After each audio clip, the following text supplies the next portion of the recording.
Bonjour, c'est Japanman et bienvenue dans cette vidéo où je vais vous présenter mes lectures manga du mois d'août 2023. Et c'est parti. Alors, on va entamer avec un truc plutôt populaire, je pense. Blue Lock, tome 1, à 3€, donc c'est l'édition 48 hors BD, qui est toujours une super opportunité pour découvrir des petites séries. En plus, souvent, c'est des trucs relativement populaires, donc ça permet de tester un peu toute cette hype qu'il y a autour de certaines séries, généralement. Pas toujours, hein. Des fois il y a des petites pépites aussi, ou des trucs un peu méconnus que tu n'aurais pas testé autrement. Dans tous les cas, c'est toujours super ce genre d'opération de manière générale, que ce soit les 48 heures BD, les opérations découvertes des éditeurs, même les mangas Carrefour là, qui sont super gros et qui coûtent genre 4€. Tous ces trucs là, c'est tout le temps génialissime. Ça permet de lire des mangas pour moins cher, quoi. Et vu que comment les prix augmentent en ce moment, c'est pas plus mal en fait, ça compense peut-être un petit peu dans un sens. Du coup, Blue Lock, c'est un manga sur le football, un manga qui a beaucoup fait parler, hein, c'est devenu très vite assez populaire. Et du coup, là j'ai pu tester et voir est-ce que cette popularité a été méritée. Bien sûr, à mon sens toujours, hein. Je prétends pas définir, je prétends pas être le facteur qui définit si oui ou non la popularité est méritée. Mais mon opinion à moi, du coup, elle a pu se forger avec ce tome 1. Et je comprends. Franchement, alors, faut voir comment, parce qu'il n'y a pas eu de match ou quoi que ce soit encore pour l'instant dans l'histoire. Enfin, si, il y a eu un match au début, mais c'était pas un match en jeu de l'histoire, quoi. C'était l'introduction du personnage. Donc voilà, ça peut encore évoluer. On n'a pas encore vu comment ça se passe après. Enfin, moi, j'ai pas encore vu. Mais ce premier tome 1, c'est vrai qu'il est plutôt vendeur. On comprend très vite le concept, la catchphrase un peu, enfin le truc marketing de Blue Lock, c'est genre de dire que c'est un battle royale de football.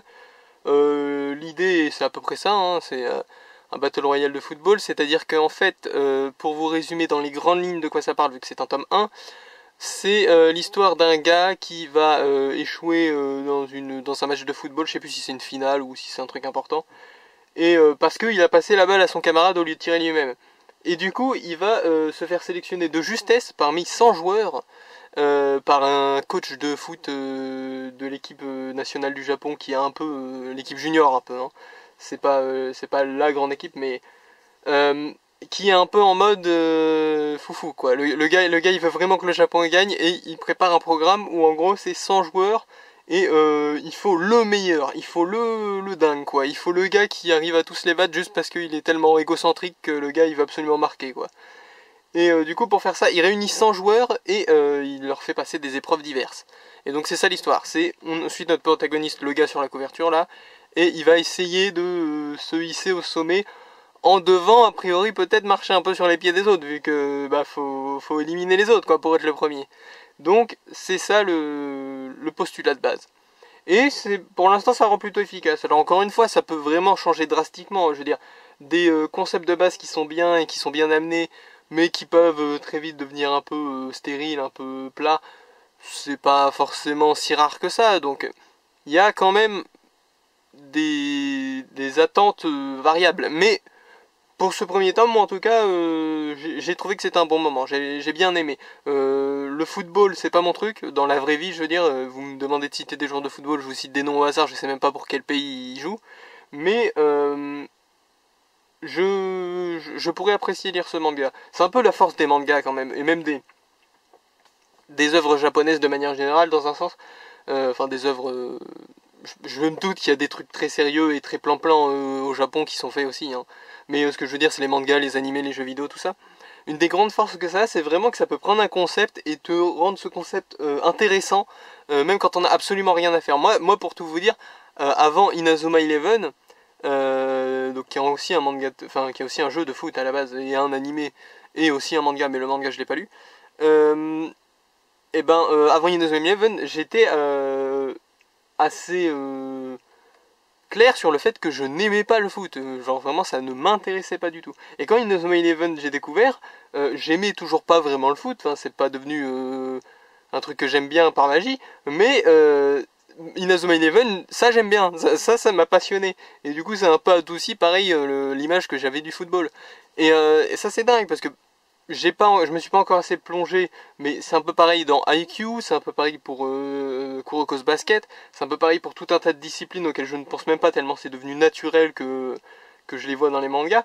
C'est vraiment, les Japonais ont ce pouvoir, pas seulement les Japonais je suppose, hein, mais ce pouvoir de rendre un truc genre Beyblade, c'est des gens qui jouent à la toupie. Ils arrivent à rendre des gens qui jouent à la toupie intéressants, ça c'est trop bien. Donc voilà, et Blue Lock ça fait pas exception, ça arrive à rendre le truc intéressant. Alors un peu moins avec des effets pyrotechniques et des dragons qui sortent des ballons, hein, et un peu plus avec, bah pour l'instant c'est de l'enjeu et du développement de personnages un peu intéressant. Encore une fois, faut voir comment ça évolue. Je peux vraiment voir le truc aller dans deux directions, une direction où c'est un peu plan-plan et où c'est...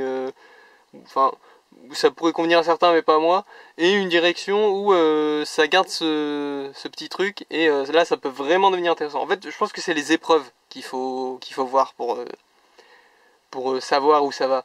Parce que si les épreuves sont inventives et tout, parce que là on a vu qu'une épreuve dans ce tome 1, ça peut vraiment devenir un manga excellent quoi je pense. Donc à tester plus loin si jamais un jour j'ai l'occasion. En attendant, pour ceux qui connaissent, n'hésitez pas à vanter les mérites sans spoiler bien sûr.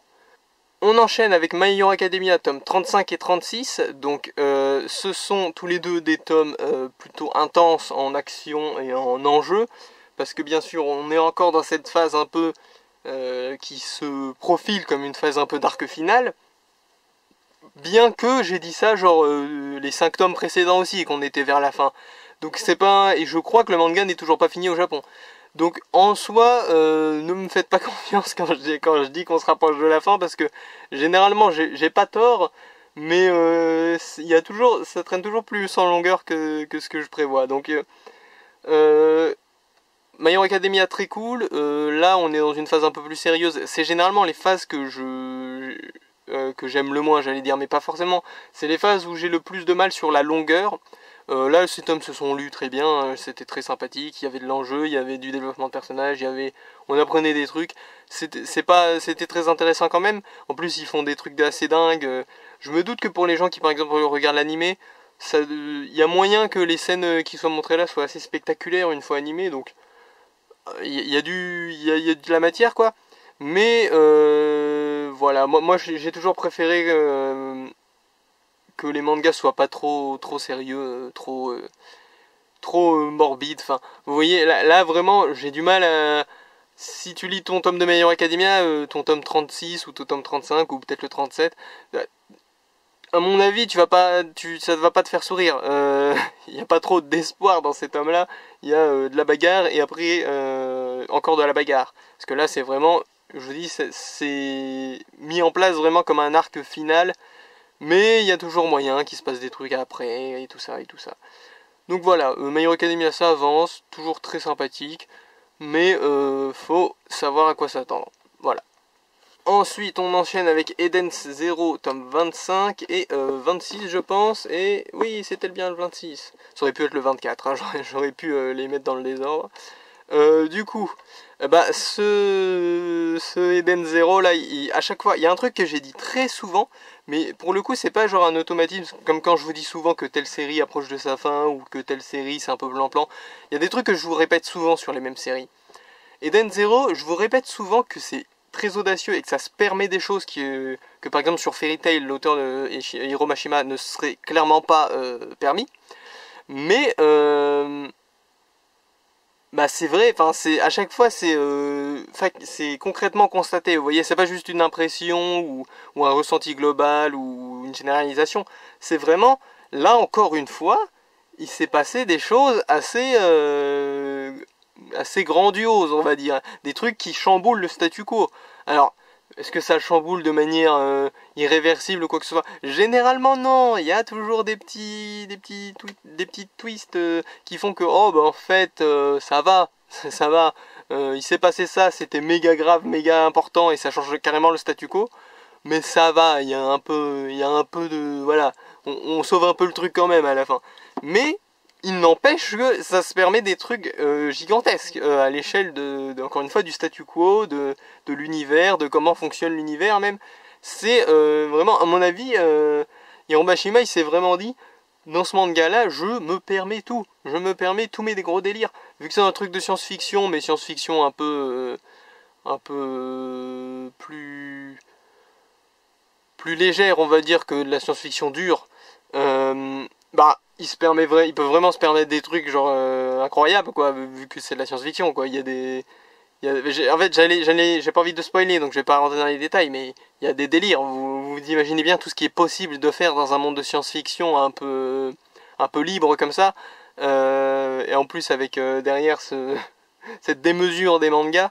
C'est vraiment un manga incroyable, et en fait c'est dingue de se dire que tous les 2 tomes il y a moyen qu'il se passe un truc de dingue en fait. Là il s'est passé des trucs de dingue. Si je vous résumais tout ce qui s'est passé depuis le début d'Eden Zero, si jamais vous n'avez pas lu, si jamais on vous résumait ce qui se passe depuis le début jusqu'à ce tome 26, vous vous diriez que l'univers a été chamboulé au moins 3 fois, quoi. C'est dingue. Donc Eden Zero, très très cool, très très surprenant, mais sans pour autant perdre à chaque fois qu'il fait un petit truc audacieux comme ça. Il ne perd pas l'essence d'Eden Zero, vous voyez. Même après le truc qui chamboule l'univers, on est toujours dans Eden Zero, on a toujours cette même ambiance, on a toujours voilà, le manga ne perd pas son truc, mais il se permet quand même de tout mettre sur la table à plusieurs reprises, et ça c'est drôlement sympathique à suivre, et ça rend le truc très surprenant.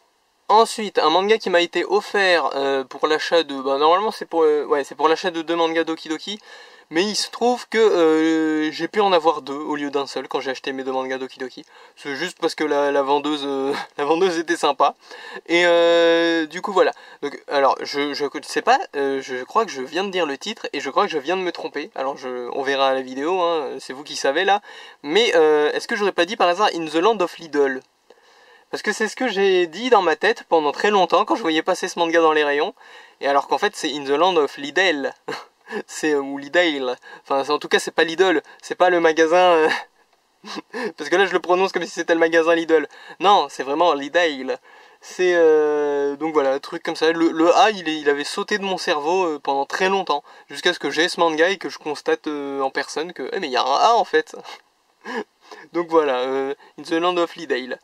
Du coup, ce manga qui est un isekai, c'est très classique, c'est pas le manga, voilà, moi j'aime bien les isekai, mais c'est vraiment pas le premier manga que j'aurais acheté personnellement. J'avais pu tester, il me semble, alors ça devait pas être le chapitre 1, parce qu'il me semble que dans les Doki Doki Mag, ils prennent le chapitre qu'ils estiment le plus pertinent, vous voyez. Donc du coup ils prennent pas toujours le premier chapitre, des fois ils prennent le deuxième parce que le premier ça sert un peu trop d'introduction, du coup ils te mettent le deuxième pour que tu sois un peu plus directement dans le délire. Enfin voilà, du coup j'avais déjà lu un chapitre de In the Land of Lidl dans un Doki Doki Magazine il me semble, et il se trouve du coup là que j'ai lu tout le tome, et c'est grosso modo ce à quoi je m'attendais. Un petit isekai sympathique où il se passe des trucs, mais qui ne va pas changer ma vie, qui ne va pas redéfinir le isekai, qui ne va pas avoir de grosses surprises très très intéressantes. Après, l'univers a quelques originalités plutôt sympas. On est sur un délire de jeu vidéo qui devient la réalité, mais à quel point c'était un jeu vidéo, à quel point c'est la réalité, on n'est pas sûr. Vous voyez, un peu un délire à la Overlord. Parce que dans Overlord par exemple non plus on ne sait pas, je veux dire à la base c'est censé être un monde de jeux vidéo, mais en même temps c'est plus le jeu vidéo, et puis ça a l'air bien réel quand même, et il n'y a pas les mécaniques de jeux vidéo, donc est-ce qu'on est dans un jeu vidéo, est-ce qu'on est dans la réalité, on sait pas trop. Voilà, on est un peu dans ce genre de délire là. Voilà, c'est sympathique, moi comme je vous ai dit c'est pas un isekai qui change le monde, c'est pas un isekai non plus qui est dans ma niche de isekai préféré. Parce que là, par exemple, le fait que le personnage principal soit féminin et qu'il n'y ait pas l'air d'avoir de love interest particulier, bah, ça enlève par exemple tout l'aspect romantique, tout simplement, que moi je peux apprécier. Ça peut rajouter de l'intérêt dans un isekai pour moi en tout cas. Moi j'aime beaucoup tout ce qui est romance, donc là par exemple c'est tout un pan de ce que j'aime bien dans beaucoup de isekai qui ne sera pas disponible. Ça rend pas le truc forcément inintéressant, mais voilà, ça l'empêche de rentrer dans mes must-have, quoi, personnels. Après, si vous, au contraire, vous détestez la romance dans l'isekai, vous trouvez que les harems et les trucs comme ça qui s'incrustent dans l'histoire c'est préjudiciable. Là, peut-être que au contraire, In the Land of Flea pardon, ce sera votre must-have à vous. Donc si vous aimez bien les isekai, je vous invite à jeter un coup d'œil, surtout si vous arrivez à l'avoir gratos. Et sinon, vous pouvez passer votre chemin, mais ça reste une petite histoire d'aventure sympa. L'aspect isekai pour l'instant est surtout mis en place vis-à-vis du fait que il y a tout un lore du jeu à l'origine de ce monde, ou dont le monde est tiré, enfin on sait pas trop du coup, on sait pas trop c'est quoi c'est censé être un jeu à la base, mais là il est dedans, donc on sait pas. Mais voilà. Quoi qu'il en soit, In the Land of Flea, sympathique, mais pas transcendant, c'est ce à quoi je m'attendais. On va pouvoir poursuivre avec The Cave King. Voilà, c'est le deuxième manga, je vous avais dit, on m'en a offert un autre.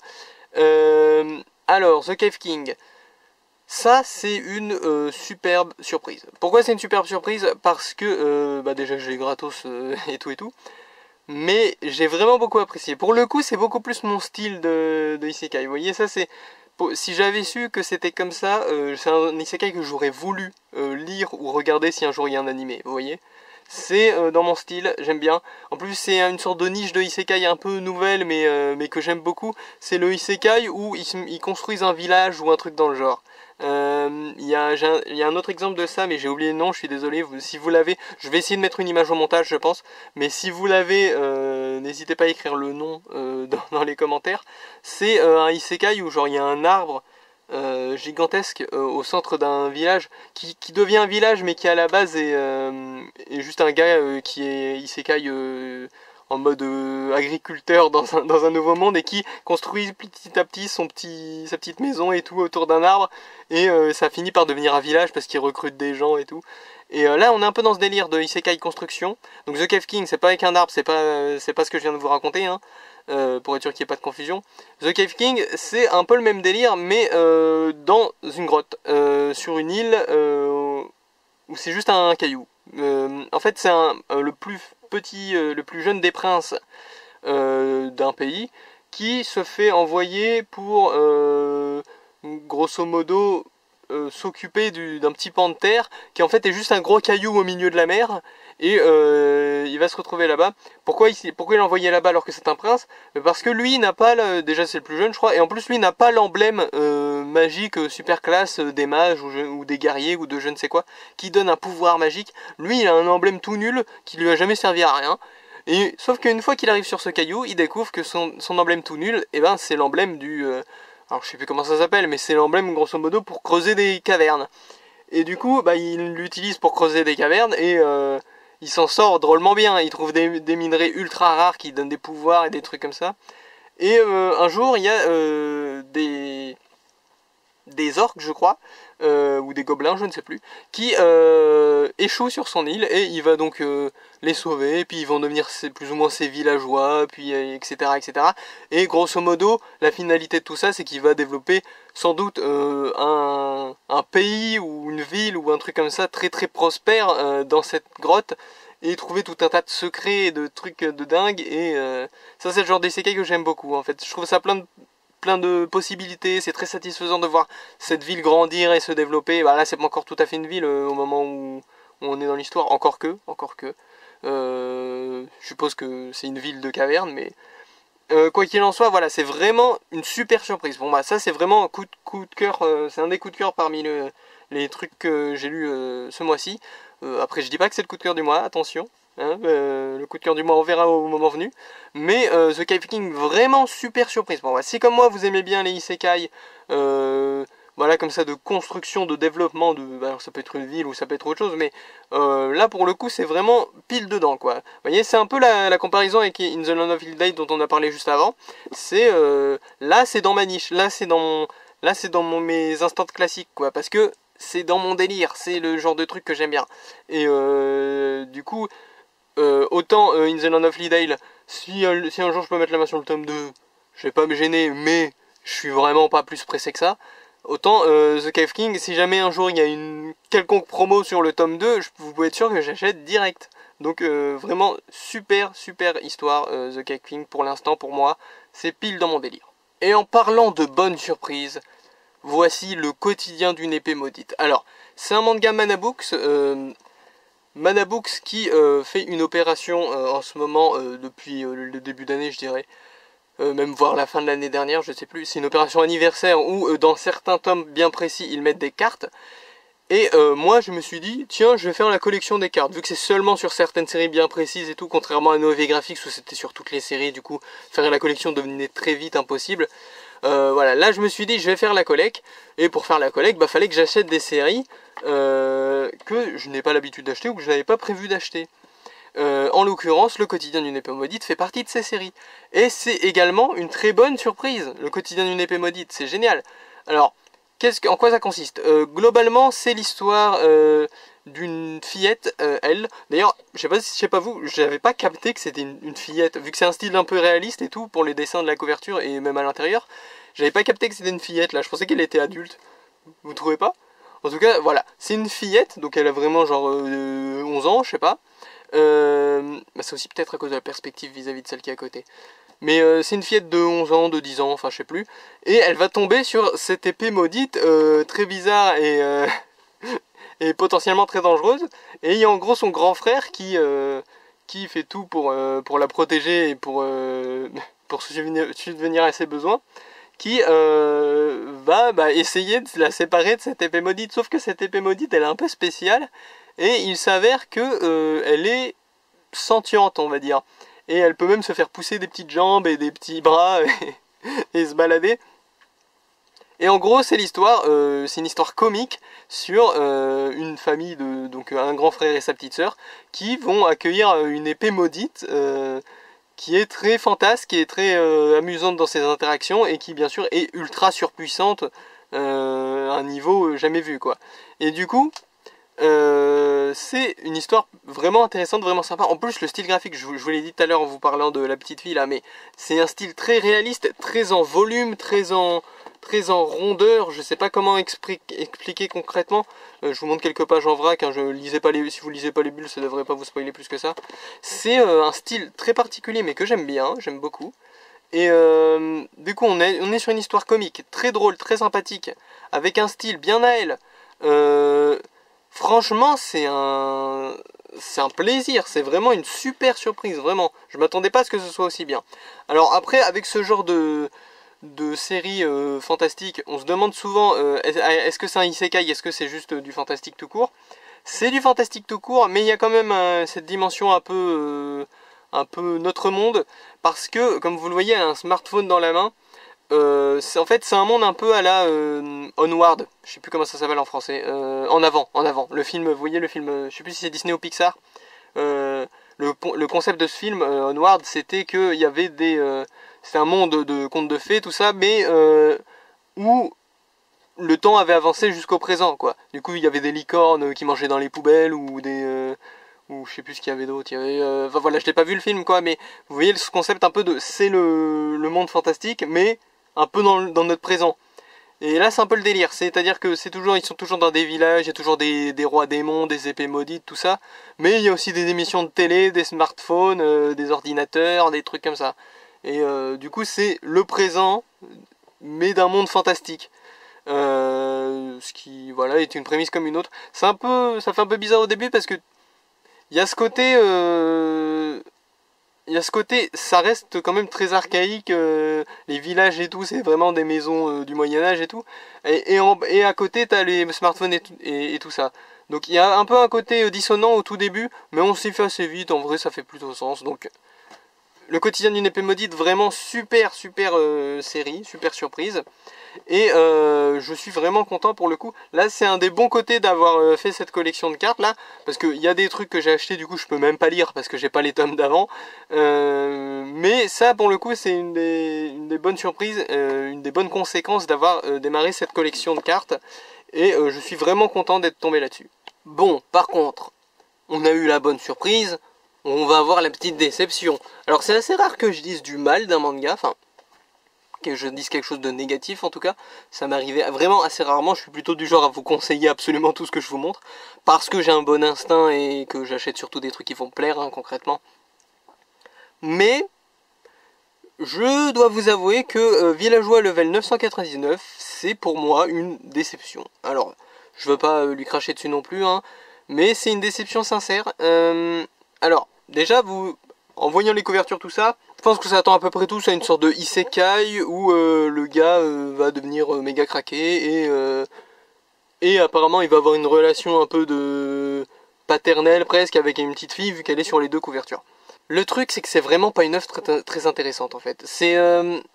Alors c'est pas un isekai déjà, ce qui est surprenant parce que quand on voit un des niveaux, généralement c'est soit un isekai soit un jeu en VR. Là c'est ni l'un ni l'autre, c'est vraiment...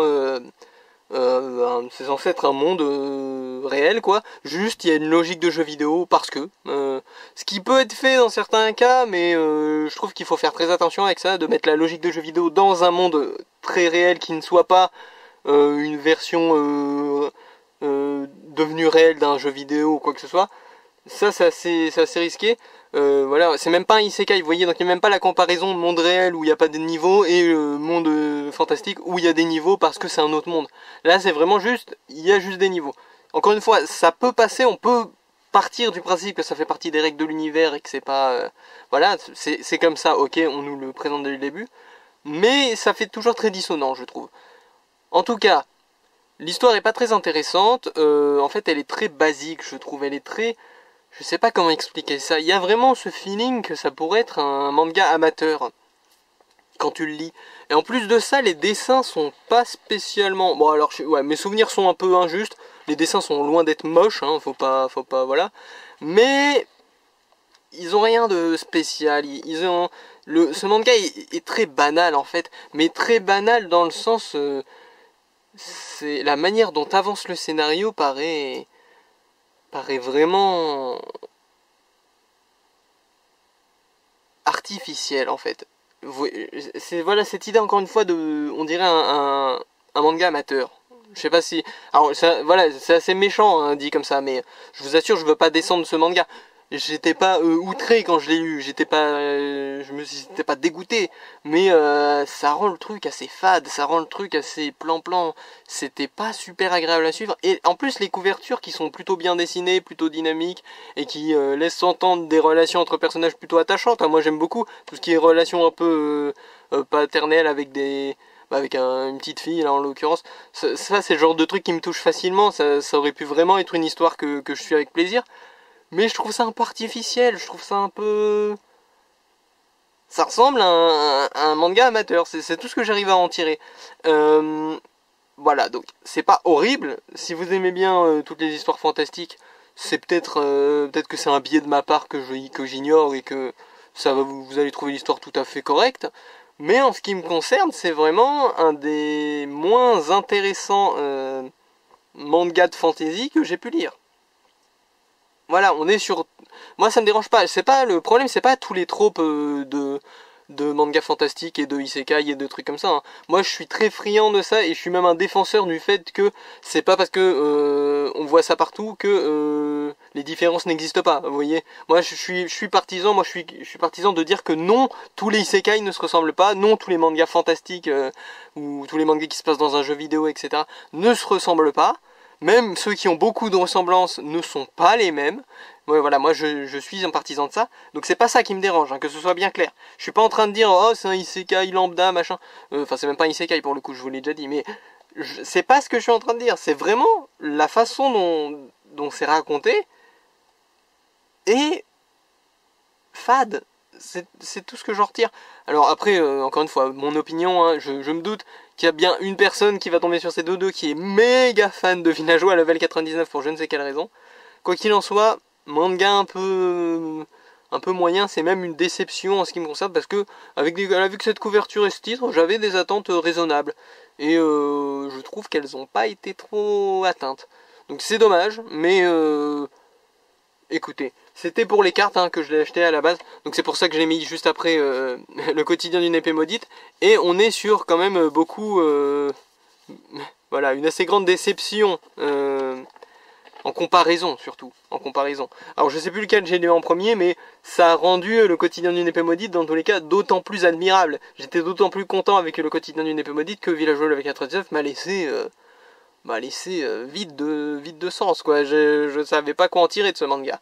Donc voilà, c'est très rare que je sois négatif, Cela dit, n'hésitez pas à vous faire votre propre avis si vous avez le moindre doute sur ce que je viens de vous raconter. J'espère sincèrement que ça plaira à des gens, et du coup je vais sans doute acheter les tomes suivants, ne serait-ce que pour avoir les quelques cartes qui risquent de sortir encore dans cette série. Donc il y a peut-être moyen que ça s'améliore. C'était pas horrible à lire non plus, je tiens à le préciser juste avant de conclure. Voilà, donc laissez-lui sa chance si vous estimez que peut-être j'ai exagéré. C'est toujours ce qu'il y a de plus juste à faire. Alors ensuite, Sakura Wars, tome 3 et 4. Alors l'adaptation du jeu bien entendu.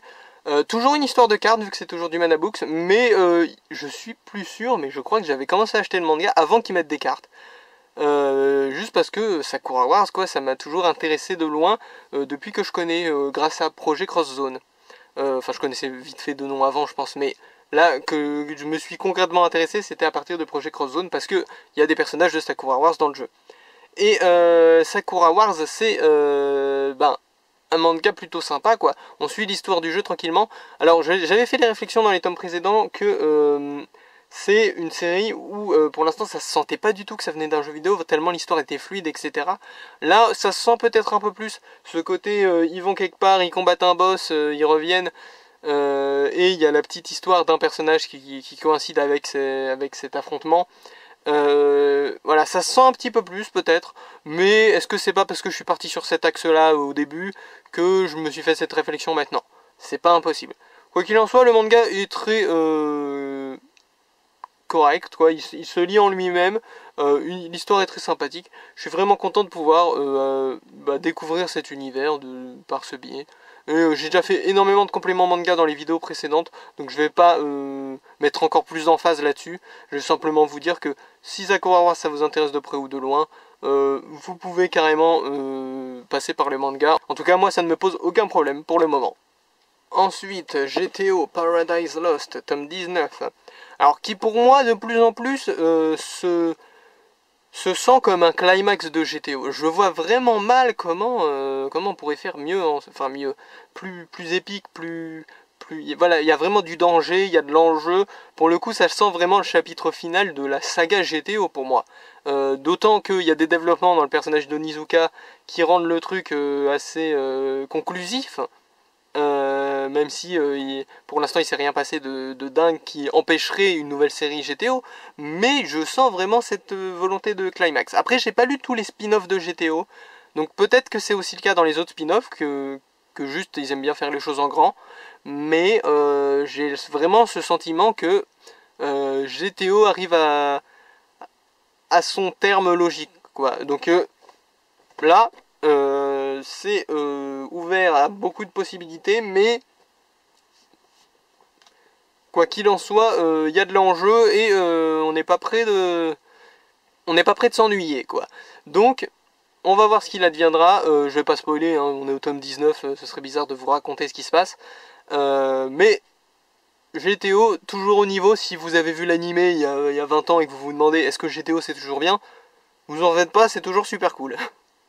On va enchaîner sur ReZero, l'arc 4, je crois. Oui, c'est ça, le sanctuaire de la sorcière de l'avarice. Le tome 4 et 5. Alors, on manque un peu de place là.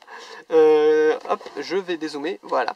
Le tome 4 et 5 de l'arc 4 de ReZero. Alors, c'est un arc plutôt intéressant. Il y a beaucoup de lore, beaucoup de lore. D'ailleurs, vous en rendez peut-être pas compte comme moi, parce que quand j'ai acheté les mangas, je me suis dit, mais c'est qui ces gens-là?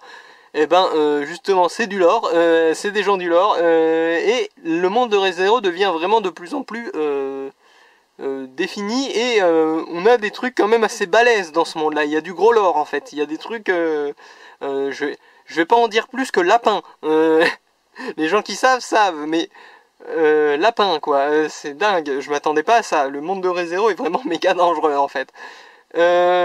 Voilà, donc le monde de ReZero toujours plus développé. On est en plein milieu d'un cycle, donc forcément ça boucle et on apprend des petits trucs au fur et à mesure, des bribes d'informations. On n'est pas encore sûr de tout ce qu'on sait, mais voilà, on essaye de deviner ce qui va se passer ensuite. Vraiment, ReZero c'est une structure plutôt intéressante en vrai. Faudrait peut-être plus de mangas qui jouent là-dessus. Je sais qu'il y a un personnage dans Yu-Q Holder qui a un pouvoir un peu à la ReZero, mais j'ai pas lu beaucoup de Yu-Q Holder, donc je sais pas trop si ça va quelque part. Quoi qu'il en soit, ReZero vraiment, vraiment très, très sympa et très intéressant. Je suis content de voir qu'au 4ème arc, il y a encore des développements du lore à ce point ancré, quoi. Parce que c'est vrai qu'on pourrait se dire que ça se répète et puis voilà. Mais c'est vrai qu'à la base, c'est basé sur un roman. Forcément, de la description de l'or et des trucs comme ça, doit y en avoir pas mal, vu que c'est un livre à la base. Donc, c'est pas si surprenant quand on y réfléchit bien, mais toujours cool d'en apprendre plus sur cet univers. Et voilà, moi je n'avais jamais vu l'animé. Le manga, c'est un bon moyen de découvrir, je trouve. Alors ensuite, on enchaîne sur Nous irons manger du crabe, tomes 2 et 3, qui sont donc des tomes où on va continuer les petites aventures de nos deux protagonistes, qui sont, alors vu que c'est encore 2 et 3, je peux peut-être résumer vite fait, c'est un gars qui prend plus ou moins une femme en otage pour aller manger du crabe à l'autre bout du Japon, avant de mourir, avant de se suicider ou je ne sais quoi, et, non, pas ou je ne sais quoi, c'est plus ou moins le plan, hein. Mais il se trouve que peut-être que cette dame, elle aussi, qui est incroyablement conciliante, a des petits dramas personnels et des trucs sur lesquels on n'a pas encore trop d'informations, mais justement ça se développe de plus en plus. Au final, il se trouve que la série est peut-être plus à propos d'elle qu'à propos du protagoniste, parce que le protagoniste, on est dans sa tête et on sait à peu près tout ce qu'il pense, on suit ses raisonnements et tout ça. Tandis que elle, c'est vrai que le mystère se dévoile petit à petit sur ses motivations, pourquoi elle est là, pourquoi elle est comme ça. Et c'est assez intéressant de voir jusqu'où ça va aller. Et je suis aussi surpris que le manga reste assez constant. Parce que quand le premier tome, quand j'avais lu le premier tome, je m'étais demandé si ça allait aller crescendo ou si il allait se passer quelque chose. Au final, l'ambiance globale reste assez constante. Alors il y a des fulgurances et des petites baisses de régime. Enfin, c'est un manga, quoi. C'est pas une ligne droite. Mais c'est vrai qu'on reste dans la même ambiance un peu tout le long. Et c'est plutôt sympa à suivre. Du coup, on s'attache à nos personnages et on veut voir où ça va aller. J'espère que la fin sera heureuse. Ou en tout cas pas trop malheureuse. Parce que c'est le genre de manga qui pourrait mal finir sans que ce soit trop dissonant. Donc, nous irons manger du crabe. Petit drame très sympa. Avant-dernier manga de cette vidéo, Goodbye Dragon Life tome 6. Donc c'est tout bêtement la suite de Goodbye Dragon Life. Sauf que là, on sort un peu du carcan de... on est à l'école de magie et on fait des trucs et on se fait des camarades et du coup on est content, on est à l'école, tout ça. Et il y a un tournoi d'épée ou je sais pas quoi, il y avait aussi un moment. Bah là, on a plus d'enjeux. On a cette silhouette là que vous voyez dans le fond qui débarque et qui va faire des problèmes. Alors bien sûr, notre héros va essayer de sauver la mise, mais est-ce qu'il va y arriver? Je pense que oui, en toute honnêteté. Mais les enjeux sont pas inintéressants et voilà, ça pourrait dégénérer. Donc, Goodbye Dragon Life, faut voir comment ça évolue. Les tomes sortent plutôt rapidement, je crois. Je crois qu'il y a déjà le 7 qui est sorti au moment où je tourne cette vidéo. Donc voilà, plutôt sympa de pouvoir suivre cette série avec un rythme un peu cool. Donc, on va voir où ça nous mène. Là, les enjeux sont installés. C'est parti pour la bagarre, quoi. Alors, le manga suivant, c'est le Doki Doki Mag numéro 2. Donc, qui est bien sûr un manga qui, grosso modo, est une compile d'extraits gratuits. Comme je vous l'ai dit précédemment, dans le Doki Doki Mag, c'est pas forcément le chapitre 1. C'est quelque chose qui se remarque assez bien quand on lit le manga. Enfin, quand on lit le magazine, plutôt. Que c'est pas toujours le chapitre 1, des fois ça se sent que c'est le chapitre 2, bah c'est même écrit je crois au début, c'est écrit quelque part, hein. Mais voilà, il préfère mettre le chapitre le plus représentatif on va dire, plutôt que de mettre vraiment le début de l'histoire. Ce qui peut être un peu frustrant par moment, ou un peu sympathique par moment, parce qu'on évite l'introduction bateau. Mais voilà, quoi qu'il en soit, c'est quelque chose qu'il faut noter. Donc là le truc mis en avant c'est Power Antoinette. Un manga visiblement sur Marie-Antoinette mais qui est méga musclé. Donc je vais vous présenter très rapidos, alors j'aime beaucoup cette arrière de couverture parce que ça me permet de vous présenter les mangas en détail. Les mangas qui sont dans ce truc d'extrait. Donc il y a Terukan Boys, pas spécialement mon style mais ça peut être sympathique. C'est l'histoire d'un ancien groupe de musique qui se réunissent, je sais plus trop pourquoi. Isekai Anime Studio, c'est... alors je suis pas sûr d'avoir compris le concept en fait. J'ai pas compris si c'était elle qui était emmenée dans un isekai ou si c'était l'isekai qui venait dans son studio. C'est un peu un truc bizarre d'invocation de personnages surnaturels. Donc c'est en gros des monstres et des trucs de isekai qui vont devoir faire un animé. dans un studio d'animation. The Dark Saint, c'est un truc plutôt classique de fantasy, magie, tout ça.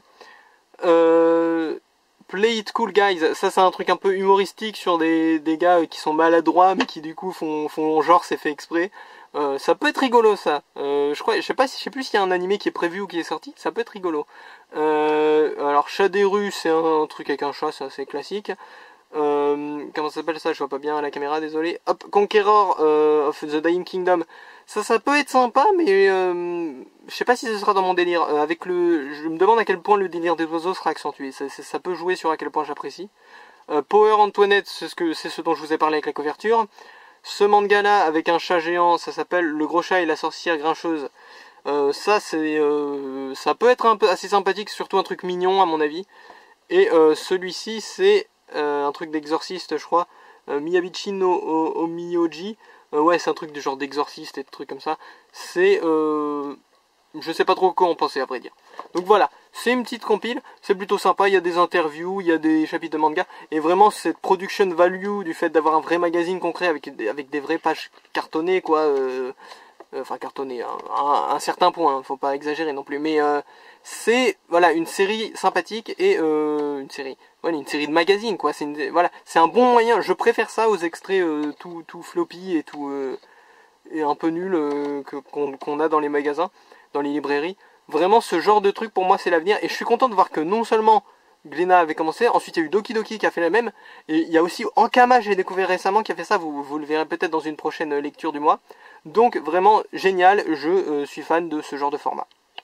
Alors voilà, là c'est l'heure du manga coup de cœur du mois. Ouais, je sais pas pourquoi je l'ai fait, ce coup-ci je le fais avec le format de l'outro. Donc lequel est-ce que je vais sélectionner, vous pensez?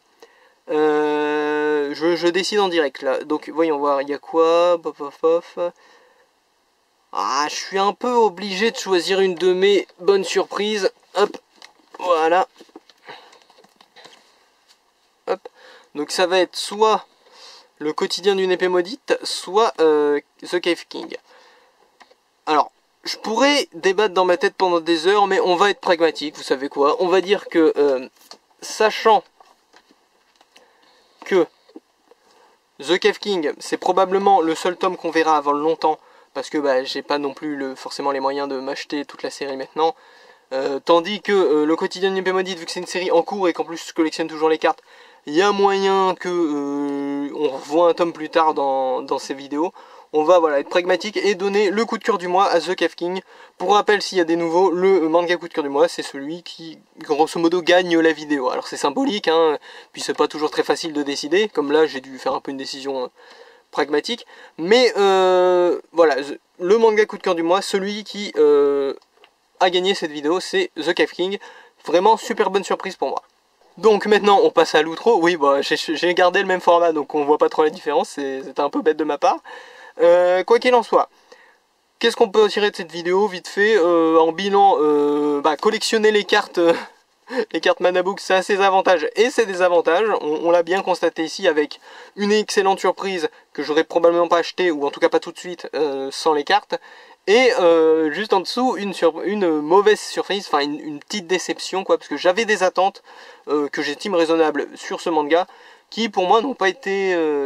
voilà, le manga n'a pas été à la hauteur de mes attentes, ce qui est vraiment dommage, parce que franchement ça avait l'air sympa en fait. Quand j'avais la couverture sous les yeux et que j'attendais de pouvoir le lire, je me disais... Ah, ça a l'air sympa, ça a l'air bien. La relation entre le protagoniste et la petite fille va sûrement être très mignonne. Voilà, ça va être une histoire un peu de isekai, mais c'est une structure d'histoire que j'aime beaucoup et tout et tout. Et au final, non, ça s'avérait être un truc un peu moyen de fantasy, où il y a quand même des histoires de niveau, et où le héros est censé être un peu mystérieux, mais bon, on sait pas trop, bon. Voilà. Mais encore une fois, laissez vos opinions et vos ressentis diriger vos achats de manga et vos lectures manga. Parce que si vous sentez, si en voyant les couvertures, en voyant les 2-3 pages que je vous ai montrées, vous avez senti que non, il exagère, ça a l'air bien, et ben suivez votre instinct, dites-vous que ça a l'air bien. Alors peut-être que vous allez être déçu, c'est pas impossible. Peut-être que vous allez vous dire après, ah, il avait pas forcément tort sur tel ou tel point, mais après tout, si vous sentez que ça peut être bien, faites-vous confiance plutôt qu'à moi. On n'a pas les mêmes goûts, je suppose. Après, peut-être qu'il y a quelqu'un qui regarde qui a exactement le même goût que moi, qui à chaque fois que je sors une vidéo se dit oh, c'est exactement ce que je pensais. Mais cette personne, je la connais, c'est moi-même quand je regarde ma vidéo pour mettre un like. Parce que oui, je mets un like à mes propres vidéos. Je l'ai confessé en vidéo. Oh, c'est-à-dire que toutes mes vidéos, vous pouvez enlever un like en réalité. Même les vidéos qui ont un like, vous pouvez faire ça. Donc n'hésitez pas à mettre des likes, juste pour qu'on ne puisse pas griller que c'est moi qui ai mis un like. Non bon, j'exagère, je pars en tangente là, j'essaie d'être concis dans cette vidéo, j'ai même enlevé le fait de dire l'éditeur et l'auteur parce que je me dis que c'est écrit sur le manga et en vrai ça apporte pas grand chose comme information, donc voilà, bah, si vous estimez qu'en fait c'est important pour une raison que j'ignore et que je devrais redire l'auteur et l'éditeur à chaque fois, n'hésitez pas, mais normalement c'est inscrit sur le manga, donc bon, voilà, c'était Japanman, à plus.